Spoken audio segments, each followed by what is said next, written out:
রবিউল মাস সম্মানিত মাস, রহমাতুল আলামিন নবীজির শুভ আগমনের এই মাস।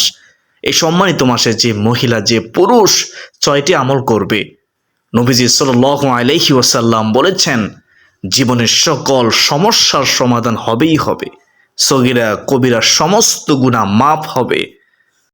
সুপ্রিয় দর্শক, যদি আপনি চান আপনার দুঃখ কষ্ট পেরেশানি হতাশা দূর হোক, তাহলে এই 6টি আমল করুন। যদি আপনি চান আল্লাহ তাআলা আপনার মনের আশা পূরণ করুক, তাহলে এই 6টি আমল করুন। যদি আল্লাহ তাআলার পক্ষ থেকে গায়বী সাহায্য পেতে চান, তাহলে আমলগুলো করুন। যদি ঋণ থেকে মুক্তি পেতে চান, তাহলে আমলগুলো করুন। যদি চান জীবনের সমস্ত গুনাহ মাফ হোক, তাহলে আমলগুলো করুন। একমাত্র আল্লাহকে খুশি করার জন্য করুন। সর্বোপরি কথা হলো, এই 6টি আমল করলে আপনার জীবনের সকল সমস্যার সমাধান হবে ইনশাআল্লাহ আজ্জা ওয়া জাল্লা। প্রিয় দর্শক, আজকের ভিডিওটি অনেক গুরুত্বপূর্ণ, তাই ভিডিওটিতে একটি লাইক দিয়ে ও কমেন্টে আলহামদুলিল্লাহ লিখে দেখতে থাকুন। মূল আলোচনা যাওয়ার পূর্বে চলুন একটু প্রার্থনা করে নেই। হে মহান দয়ালু প্রেমময় আল্লাহ, আপনি আমাদের সকলকে ইমানি মৃত্যু দান করিয়েন। সকলে বলি আমিন। তো চলুন বিস্তারিত জেনে নেই। প্রিয় দর্শক, 6টি দোয়া এবং জিকির আছে। দোয়া এবং জিকিরগুলো কোরআন হাদিসে বর্ণিত সকল দোয়া জিকিরের খোলাসা, সারমর্ম এবং নির্যাস। এই 6টিকে যদি কোনো মুসলমান নিয়মিত আঁকড়ে ধরে, তাহলে কোরআন এবং হাদিসের যত দোয়া এবং জিকির আছে তার সবই সে নিয়মিত আমল করলো। প্রতিদিন কিছু সময় বসে একটু জিকির করুন। চলতে ফিরতে একটু আল্লাহ তাআলাকে সময় দিন।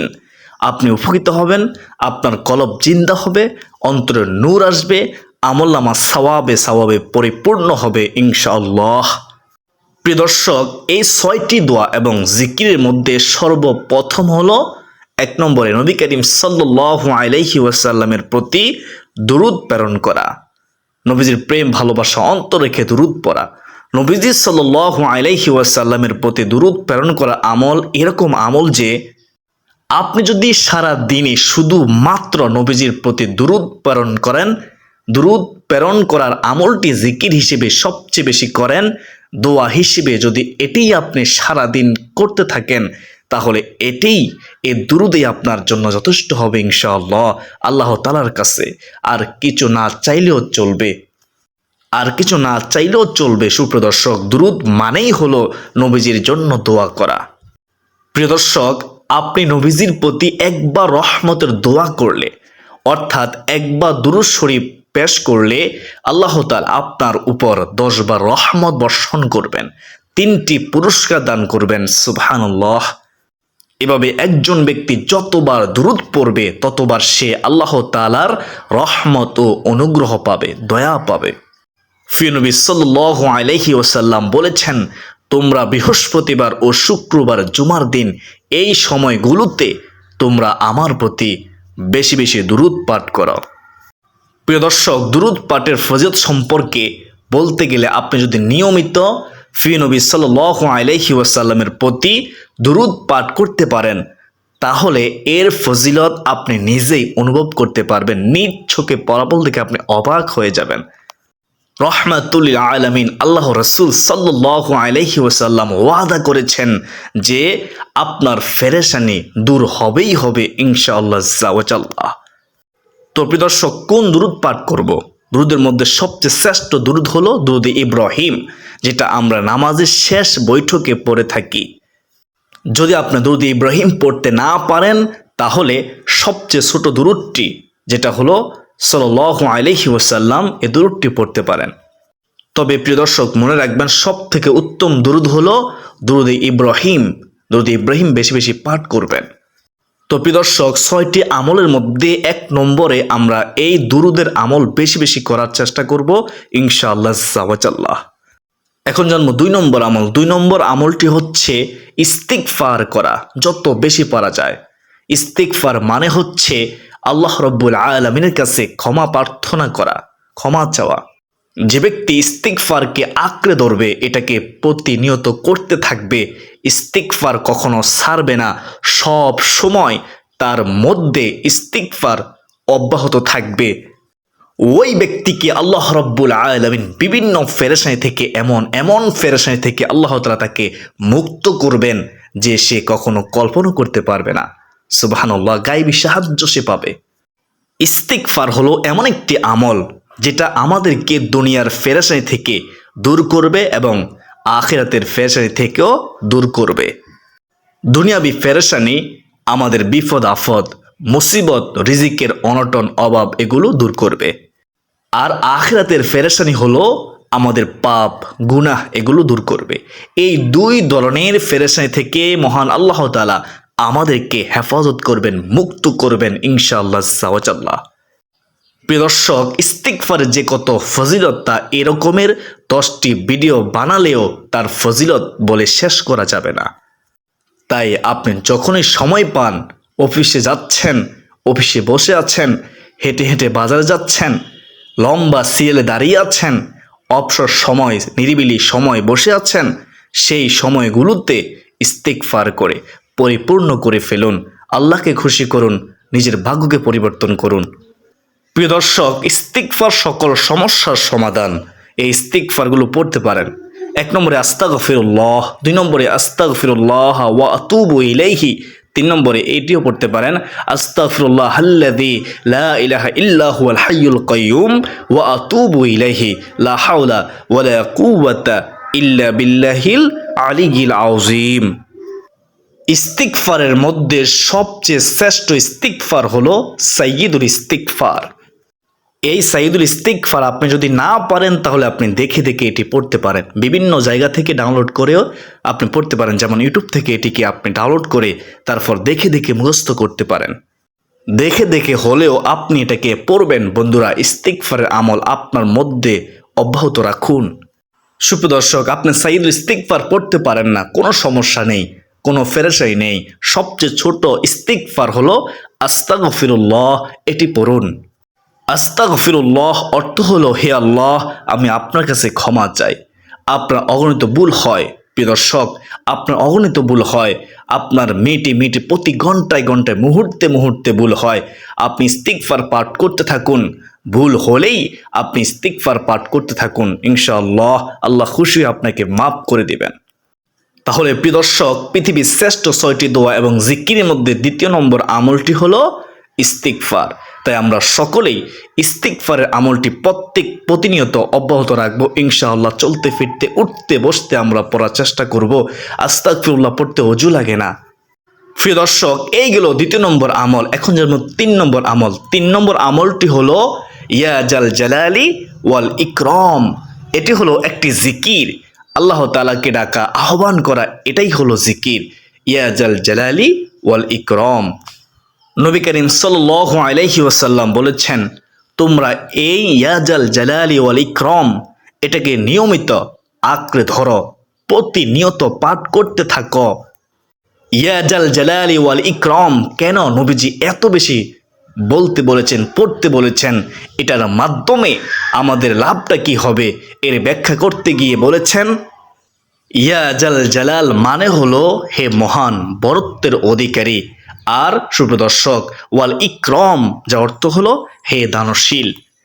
তাহলে প্রিয় দর্শক, প্রথম বাক্যে আল্লাহর বরত্বের কথা স্বীকৃতি দিয়ে প্রশংসা করা হয়, আর দ্বিতীয় বাক্যে হে দানশীল বলে আল্লাহ তাআলার কাছে ক্ষমা চাওয়া হয়, আল্লাহ তাআলার কাছে প্রার্থনা করা হয়, দোয়া করা হয়, কিছু চাওয়া হয়। সুবহানাল্লাহ। এজন্য আমরা বেশি বেশি এই আল্লাহ তাআলার গুণবাচক ইসমে আজমটি, এই আল্লাহ তাআলা গুণবাচক নামটি ধরে ধরে ডাকবো, ইয়া জাল জালালি ওয়াল ইকরাম, ইয়া জাল জালালি ওয়াল ইকরাম। তাহলে দর্শক, এইগুলো 3 নম্বর আমল। এখন জানবো 4 নম্বর আমল। 4 নম্বর আমলটি হলো যে জিকির এবং দোয়া করতে নবী করিম সাল্লাল্লাহু আলাইহি ওয়াসাল্লাম সব সময় আমাদেরকে উৎসাহিত করেছেন, প্রেরণা দিয়েছেন। সেটি হলো লা হাওলা ওয়ালা কুওয়াতা ইল্লা বিল্লাহ, লা হাওলা ওয়ালা কুওয়াতা ইল্লা বিল্লাহ। 6টি দোয়া এবং জিকিরের মধ্যে 4 নম্বরে হলো লা হাওলা ওয়ালা কুওয়াতা ইল্লা বিল্লাহ। লা হাওলা ওয়ালা কুওয়াতা ইল্লা বিল্লাহ যার অর্থ হলো, অনেকে আমরা যাই না, খেয়াল করুন, আল্লাহ তাআলা ছাড়া কোনো ভরসা নেই, কোনো ক্ষমতা বা শক্তি নেই, অর্থাৎ মানুষের ব্যক্তিগত শক্তি সামর্থ্য ক্ষমতা ও সাহস যত বেশি থাকুক না কেন, আল্লাহ তাআলা তৌফিক না দিলে তা কোনো ধরনের উপকারে আসবে না। এই অর্থ বুঝে আপনি লা হাওলা ওয়ালা কুওয়াতা ইল্লা বিল্লাহ বেশি বেশি পাঠ করবেন। প্রিয় দর্শক, নবী করিম সাল্লাল্লাহু আলাইহি ওয়াসাল্লাম বলেছেন, তোমাদেরকে কি আমি জান্নাতের একটি ভান্ডারের খোঁজ দেব, খবর দেব, যেটা জান্নাতের ভান্ডার, সওয়াবও না, সাধারণ কোনো সওয়াব না, পুরো জান্নাতের একটি ভান্ডারের সন্ধান দেব। তখন সাহাবীরা বলল, ইয়া রাসূলুল্লাহ, ইয়া হাবিবাল্লাহ, নবী গো আপনি বলে দিন। নবী করিম সাল্লাল্লাহু আলাইহি ওয়াসাল্লাম তখন বলেছেন, ও আমার সাহাবীরা শুনো, সেটি হচ্ছে লা হাওলা ওয়ালা কুওয়াতা ইল্লা বিল্লাহ। এটা হলো জান্নাতের ভান্ডার সমূহের মধ্যে একটি ভান্ডার, ধনভান্ডার, এই লা হাওলা ওয়ালা কুওয়াতা ইল্লা বিল্লাহ। অতএব এই আমলটিও বেশি বেশি করবেন ইনশাআল্লাহ। তো প্রিয় দর্শক, 4 নম্বর আমলটি হয়ে গেল। তাহলে 6টি আমলের মধ্যে 1 নম্বর আমলটি হলো কি? দুরুদের আমল। 2 নম্বর আমলটি কি? ইস্তিগফারের আমল। 3 নম্বর আমলটি কি? ইয়া জাল জালালি ওয়াল ইকরামের আমল। 4 নম্বর আমলটি হলো লা হাওলা ওয়ালা কুওয়াতা ইল্লা বিল্লাহ। এখন জানবো 5 নম্বর আমল। 5 নম্বর আমলটি হলো দোয়া ইউনুস। প্রিয় দর্শক, আপনারা অনেকেই দোয়া ইউনুস অনেক কঠিন মনে করেন। দোয়া ইউনুস হলো লা ইলাহা ইল্লা আনতা সুবহানাকা ইন্নী কুনতু মিনাজ জালিমিন, যার অর্থ হলো, হে আল্লাহ, তুমি ছাড়া আর কোনো মাবুদ নেই, তুমি পবিত্র ও মহান, নিশ্চয়ই আমি জালেমদের অন্তর্ভুক্ত। প্রিয় দর্শক, আপনারা অবশ্যই জানেন এই দোয়া পাঠ করে আল্লাহর একজন নবী জীবনের কঠিন সময়ে, কঠিন পরিস্থিতির মুখোমুখি হয়ে এমন বিপদে পড়েছেন যে বিপদের পথ থেকে উদ্ধারের কোনো পথ ছিল না, মুক্তির কোনো পথ ছিল না। মহান আল্লাহ তাআলা অলৌকিকভাবে এই বাক্য পাঠ করার কারণে, অর্থাৎ লা ইলাহা ইল্লা আনতা সুবহানাকা ইন্নী কুনতু মিনাজ জালিমিন, এর মাধ্যমে, এর খাতিরে আল্লাহ তাআলা তাকে মুক্তিদান করেছেন। সুবহানাল্লাহ। প্রিয় দর্শক, এতক্ষণে নিশ্চয়ই আপনারা বুঝতে পেরেছেন আমি কার কথা বলেছি। হ্যাঁ প্রিয় দর্শক, হযরত ইউনুস আলাইহিস সালাম সমুদ্রে মাছের পেটে থাকাকালীন এই দোয়াটি পাঠ করার ফলে আল্লাহ তাআলা তাকে মুক্ত করেছেন, হেফাজত করেছেন, নিরাপদ করেছেন। সুবহানাল্লাহ। মহান আল্লাহ তাআলা পবিত্র কোরআনে বলেছেন, হযরত ইউনুস আলাইহিস সালামকে আল্লাহ তাআলা যেভাবে রক্ষা করেছেন, এই বাক্য যদি কেউ পড়ার মতো পড়ে, মন উপলব্ধি করে পড়ে, হক আদায় করে পড়ে, মনের গভীর থেকে পড়ে, নিয়মিত পড়ে, ইমানদারকেও আল্লাহ তাআলা রক্ষা করবেন এভাবেই। আল্লাহু আকবার। কেউ যদি বিপদ আপদে পড়ে, বালা মুসিবতে পড়ে, তাহলে যদি সে এই দোয়াটি পাঠ করে, তাহলে আল্লাহ তাআলা তাকে উদ্ধার করবেন। তাই আমরা বেশি বেশি অবশ্যই নিয়মিত এই দোয়াটিও পাঠ করব ইনশাআল্লাহ আজ্জা ওয়া জাল্লা। তো এটি গেল 5 নম্বর আমল। 6 নম্বর আমলটি হলো সুবহানাল্লাহ, আলহামদুলিল্লাহ, লা ইলাহা ইল্লাল্লাহ, আল্লাহু আকবার। এই 4টি আল্লাহ তাআলার প্রিয় বাক্যগুলো পড়া বেশি বেশি করে। এই বাক্যগুলো নবী করিম সাল্লাল্লাহু আলাইহি ওয়াসাল্লাম সারাদিন পড়তেন, বেশি বেশি পড়তেন। এই শ্রেষ্ঠ 4টি জিকিরের ফজিলতের কথা যদি আমি আপনাদেরকে বলি, তাহলে সারাদিন রাত ভিডিওতে বলেও শেষ করা যাবে না।